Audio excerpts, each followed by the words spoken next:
Right, good morning. This is study tip number 4.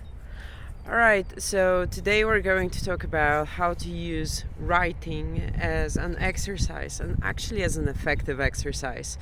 Because very often people think that I wrote this down, I did some work, I'm done with my learning.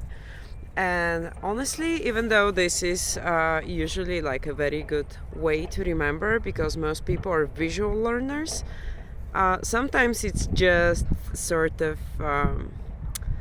not actually doing any work, because you hear something new and you're like, oh, gotta write this down. You write it down and you sort of, transfer it into your external hard drive and you don't really keep it in the internal.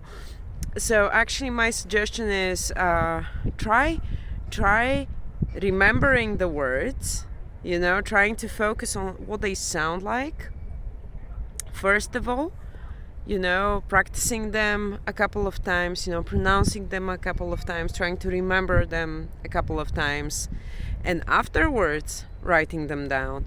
And actually it would be even better if you practice the words, for instance, you can use an app like Duolingo, or we're using an app called Memory. It's completely free. You can send us a message in the comments below if you want us to send you a link to it. And you can use an app, practice the words a little bit, and afterwards sit down with your notebook and try to remember the words, try to remember what you just did, because this act of remembering is actually what will condition your brain into learning the language, because we're so full of information these days that your brain is trying to optimize, and we want to show it that this is important for me, please keep this information.